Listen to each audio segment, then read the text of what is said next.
बस ऐसे चले आए, यहाँ बैठ जाए, यहाँ बैठ जाएंगे, सुबह चले। नहीं नहीं, आवाज़ नहीं आ रही है।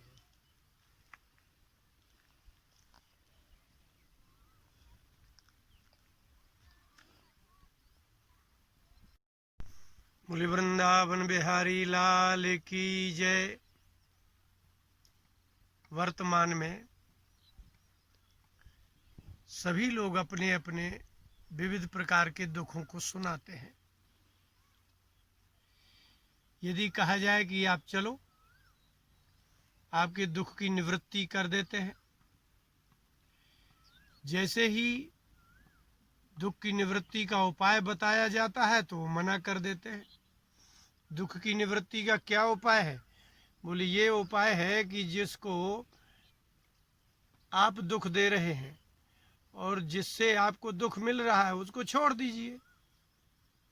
कहते ये ना बताओ।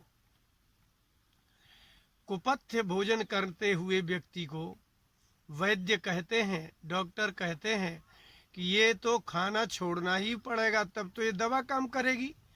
जिस वस्तु से रोग होता है उस वस्तु का सेवन करने से रोग में वृद्धि भी होती है। तो जिसके कारण आपको दुख मिल रहा है, जब तक आप उसका त्याग नहीं करेंगे दुख की निवृत्ति नहीं होगी। आपकी प्रवृत्ति ही तो दुख का कारण है।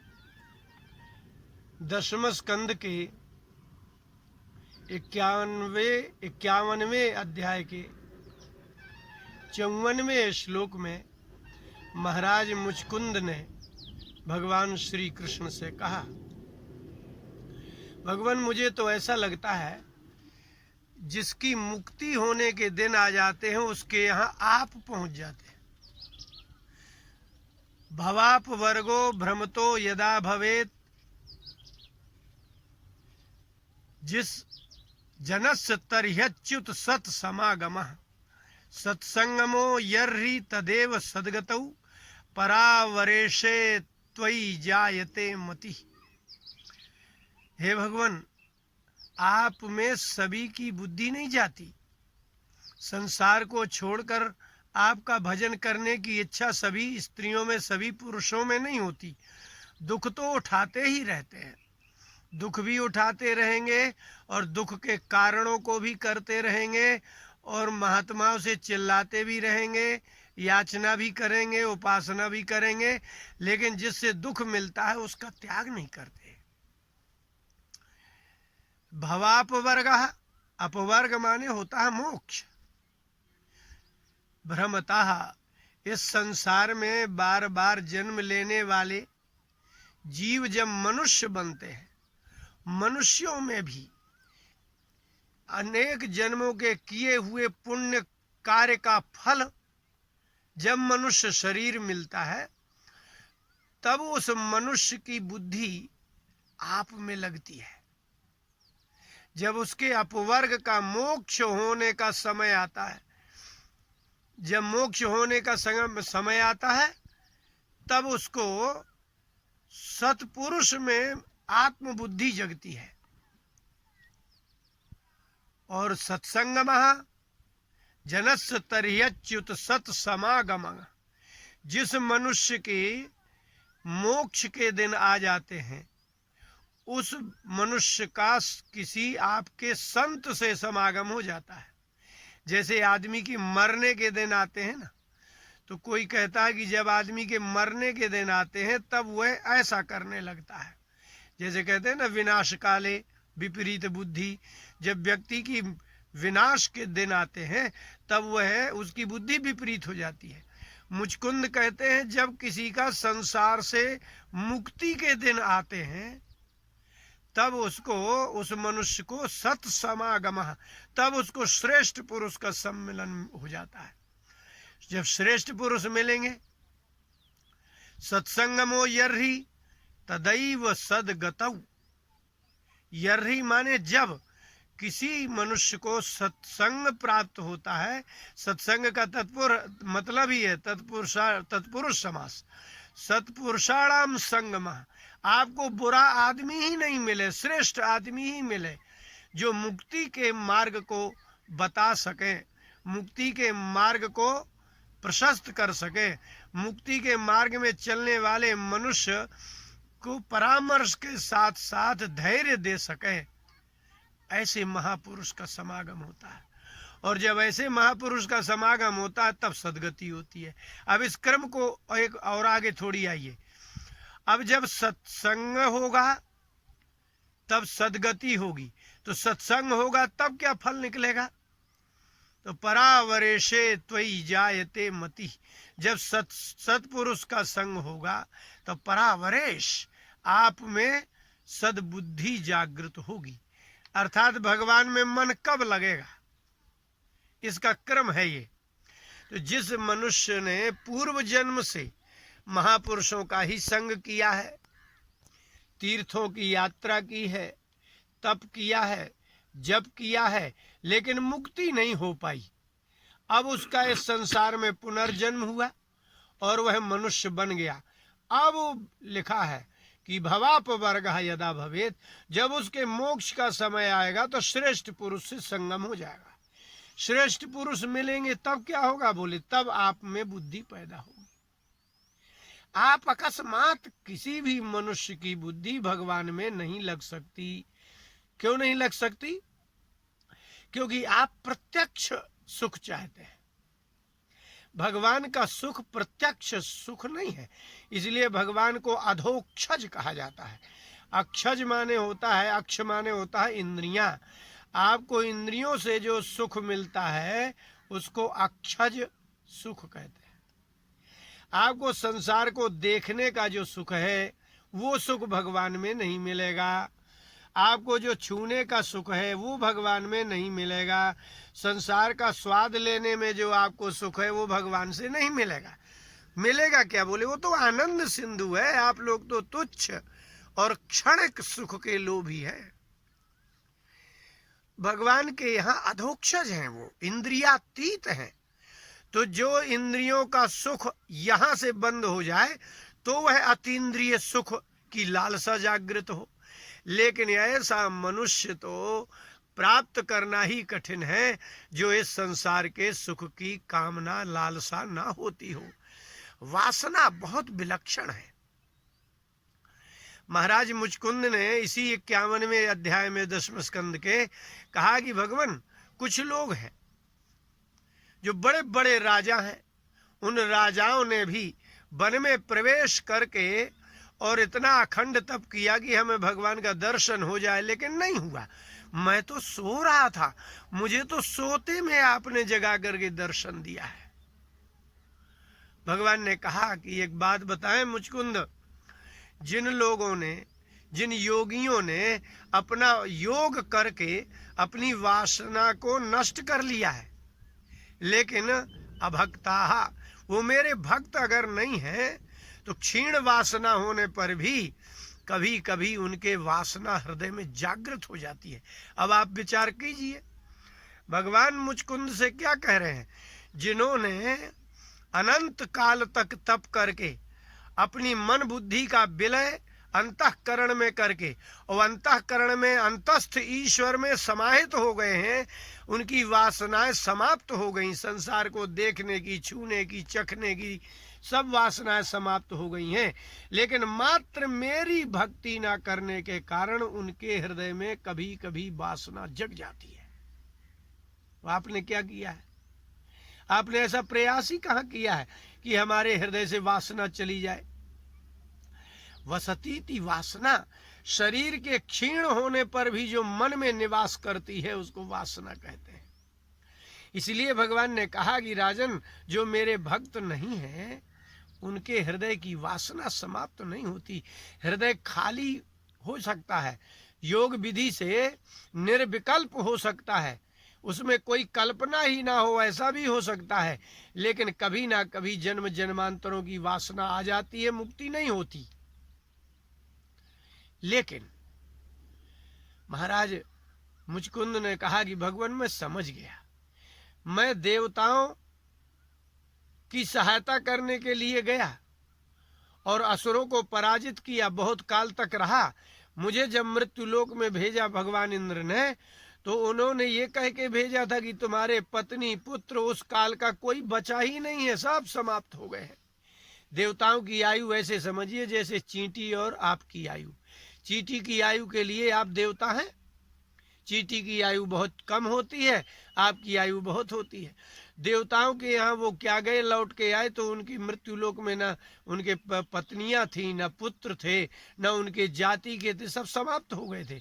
महाराज इक्ष्वाकु के वंश के मानधात्री युवनाश्व के पौत्र हैं वो, इक्ष्वाकु वंशी है।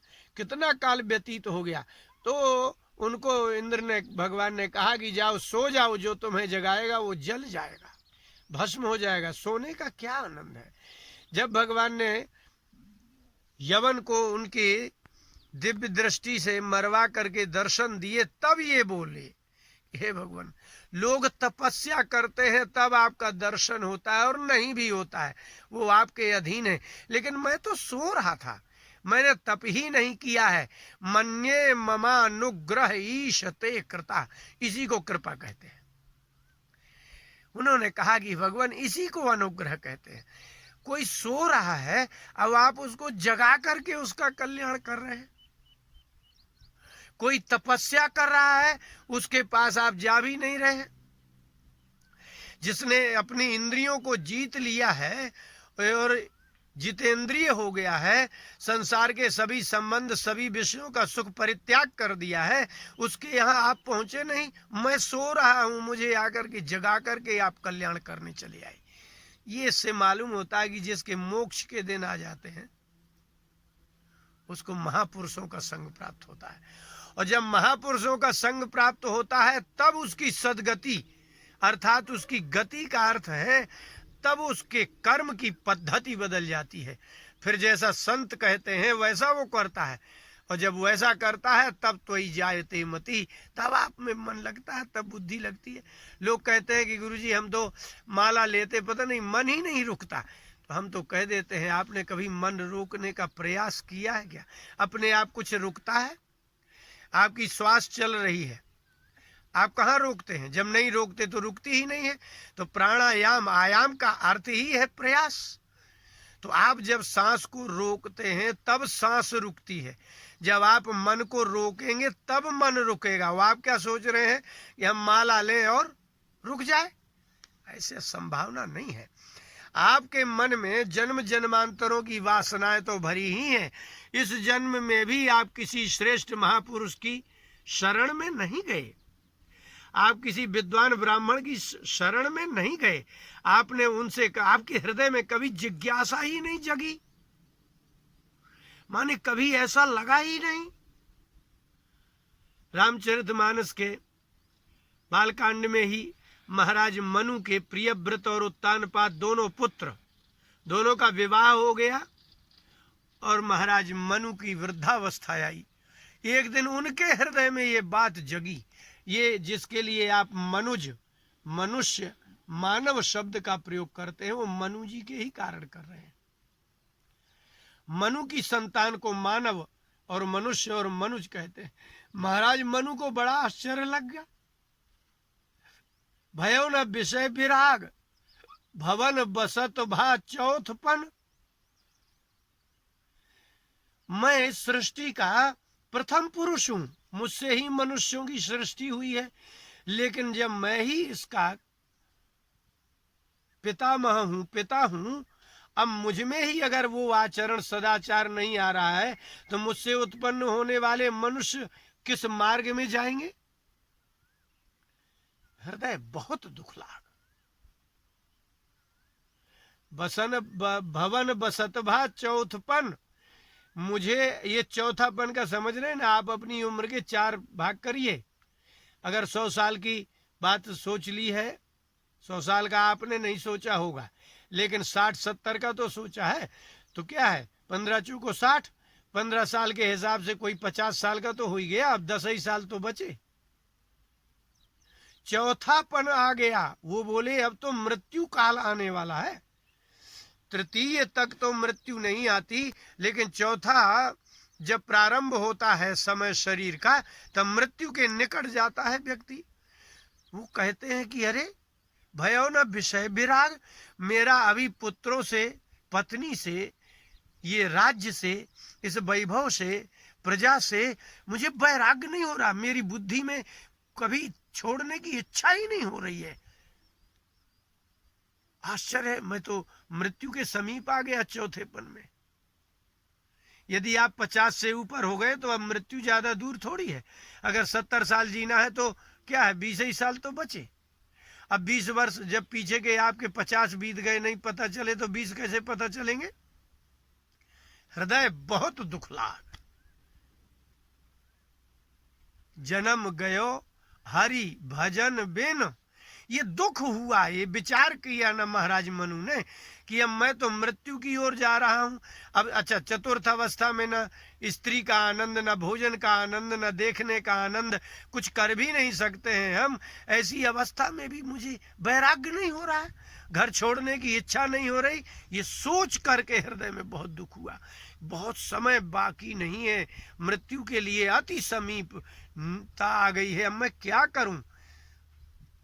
जन्म गयो हरि भजन बिन, ये दर्द है, ये दुख है। जैसे निर्धन व्यक्ति को 50-60 साल की आयु में ये लगे कि मैंने जीवन भर परिश्रम किया लेकिन मैं अपना मकान नहीं बना पाया, मैं अपनी कन्या की शादी नहीं कर पाया, इतना जैसा दुख उनको लगा कि हे भगवान, मैंने तो कुछ किया ही नहीं और मैं मनुष्य की प्रथम जाति हूं और मुझे यहां से, मैंने ही कुछ नहीं किया। रावण को मंदोदरी ने उपदेश करते हुए, समझाते हुए कहा था कि चौथे बन जाए नृप कानन। आप चौथी अवस्था में सीता उठा लाए हैं, ये चतुर्थ अवस्था में तो वृद्धावस्था के काल में आप सीता लाए हैं। इस उम्र में तो राजा लोग जब वन में चले जाते हैं। यही कहा महाराज मुचकुंद ने कि हे भगवान, किसी के हाथ में मुक्ति है नहीं, लेकिन एक बार उसके हृदय में दुख तो हो कि मुझे श्रेष्ठ पुरुष नहीं कभी मिले, मुझे भगवान में बुद्धि नहीं गई कभी, मेरे मन में से वासना समाप्त नहीं हो रही है, इतनी आयु हो गई। लेकिन भगवान, इतनी सृष्टि में से भवाप वर्गः यदा भवेत, जब किसी मनुष्य की मुक्ति के दिन आ जाते हैं तब श्रेष्ठ पुरुष का समागम होता है। वो बिल्कुल ऐसा ही समझ लो आप, विनाश काले विपरीत बुद्धि जैसा। जिसका नाश होना होता है उसकी विपरीत बुद्धि होती है, अर्थात जिसका मोक्ष होना होता है उसको श्रेष्ठ पुरुष मिलते हैं। और ये अंतिम जन्म है। भगवान ने कहा कि अंतिम जन्म नहीं है। तुमने क्षत्रिय शरीर में, तुम्हारा तो परिवार अब है नहीं, लेकिन क्षत्रिय धर्म में रहते हुए जो तुमने मृगों को, पशुओं को मारा है, उस पाप को अभी तपस्या से नष्ट करो। अगले जन्म तुम ब्राह्मण बनोगे, इसके बाद ही तुम्हें मेरी भक्ति प्राप्त होगी और तब तुम्हारी मुक्ति होगी। राजा को ऐसा लगा कि भगवान मिल गए तो मुक्ति हो गई, अब मेरा जन्म ही नहीं होगा। लेकिन भगवान ने कहा, नहीं राजन, तुम्हारी इच्छा से मैं नहीं मिला, मेरी इच्छा से तुमसे मैं मिला हूं। तुम्हारा कहना तो ठीक है कि जिसकी मुक्ति होनी होती है उसको श्रेष्ठ पुरुषों का संग मिलता है, मेरे महात्माओं का संग तुमको नहीं मिला ना, इसका मतलब है तुम्हारी मुक्ति अभी नहीं होगी। अभी तुमने ही कहा कि जिसकी मुक्ति होना होती है उस सत्संगमा, जब उसको सत्संग प्राप्त होता है, श्रेष्ठ पुरुष प्राप्त होते हैं, मुक्ति दाता, मुक्ति मार्ग प्रशस्ता महापुरुष प्राप्त होते हैं। तुम्हें कहाँ मिले महात्मा? अभी तो नहीं मिले ना, मैं ही मिल गया, इसलिए तुम्हारा जन्म निश्चित है। तो बोले भगवान, आपके दर्शन करने के बाद भी पाप नष्ट नहीं हुए? बोले नहीं, तुम्हारी इच्छा से मैं मिला ही नहीं। तुम तो सो रहे थे, यवन को मरवाना था, तुम्हें जगाना था, इसलिए मैं आया और उसको भस्मसात करवाया, तब तुमसे हमारा मिलान हुआ। तुम हमसे नहीं मिले, ना तुम्हें कोई श्रेष्ठ महापुरुष प्राप्त हुए, इसलिए मुक्ति नहीं होगी। तुम कह तो सही रहे हो, इसलिए मुक्ति नहीं होगी। ऐसे मुक्ति नहीं होती दुख से। यदि जन्म से मुक्ति नहीं होती तो दुख से भी मुक्ति नहीं होगी। आपका जन्म ही दुख का कारण है। ऐसा कोई जीव है जो संसार में जन्म ले, शरीरधारी हो और दुख ना मिले? ऐसा कैसे हो सकता है? राजा हो, सर्व साधन संपन्न, सर्वैश्वर्य संपन्न, सर्वाधिकार संपन्न हो, लेकिन शरीर का दुख तो मिलेगा। वो जो कहेगा राजा वो सब सार्वभौम क्षितिराट, सार्वभौम संपूर्ण पृथ्वी जितनी जितनी समुद्र के चतुर्दिक पृथ्वी है, वो सारी पृथ्वी का एक छत्र राज्य करने वाला राजा भी हो तो भी वह दुख से विमुक्त नहीं हो सकता। उसको मानसिक दुख होगा। कारण इसलिए कि दुख का कारण वासना है। जब दुख की आपके पास वासना रहेगी तो दुख होगा। लोभी रहे, धन एकत्रित करे और कहे कि हम दुख नहीं होगा। कोई कामी हो, स्त्री का सेवन करे और कहे कि मुझे दुख नहीं होगा। कोई मोही हो, परिवार के प्रति मोह पर रखता हो और कहे मुझे दुख नहीं होगा, हो ही नहीं सकता। परिवार का, पारिवारिक, सामाजिक जिसका भी संग्रह होगा, आप वन में चले जाइए या एकांतवास करिए, इसके बाद कुछ नहीं तो शरीर का दुख होगा, ऋतुकाल का दुख होगा, सर्दी गर्मी ग्रीष्म ऋतु का दुख होगा। इसलिए दुख से विमुक्ति का एकमात्र साधन है महापुरुषों का संग करिए। महापुरुषों का संग होगा तो वो जैसा कहेंगे वैसा आपको मार्ग प्रशस्त करेंगे। तब त्वयि परेश परावरे से मति जायते, तब आपकी भगवान में बुद्धि लगेगी। ये थोड़ी है कि मंदिर चले गए, लो हो गया, आ गए, एक माला कर लिया, भगवत बुद्धि नहीं होती। इतनी अति शीघ्र भगवान में बुद्धि होती ही नहीं। वासना प्रधान मनुष्य की भगवान में श्रद्धा नहीं होती, और श्रद्धावान पुरुष की वासना नहीं होती, वो अकिंचन होता है। ये दोनों अग्नि और जल जैसा समझ लो। वासना अंतःकरण में विराजमान रहेगी तो भगवत बुद्धि नहीं होगी, और यदि भगवत बुद्धि होगी तो वासना नहीं रहेगी। महापुरुषों का संग, शास्त्रों का स्वाध्याय और नियमित संयमित होकर के सत्क्रिया और पुण्य निर्दुष्ट भावना से संसार के सभी जीवों के प्रति मित्र भाव और मोह जनित संशय की निवृत्ति के लिए मोहग्रस्त मनुष्य को महापुरुषों की शरण में जाने के अतिरिक्त भगवत बुद्धि पैदा होने का कोई साधन नहीं है। बोले वृंदावन बिहारी लाल की जय।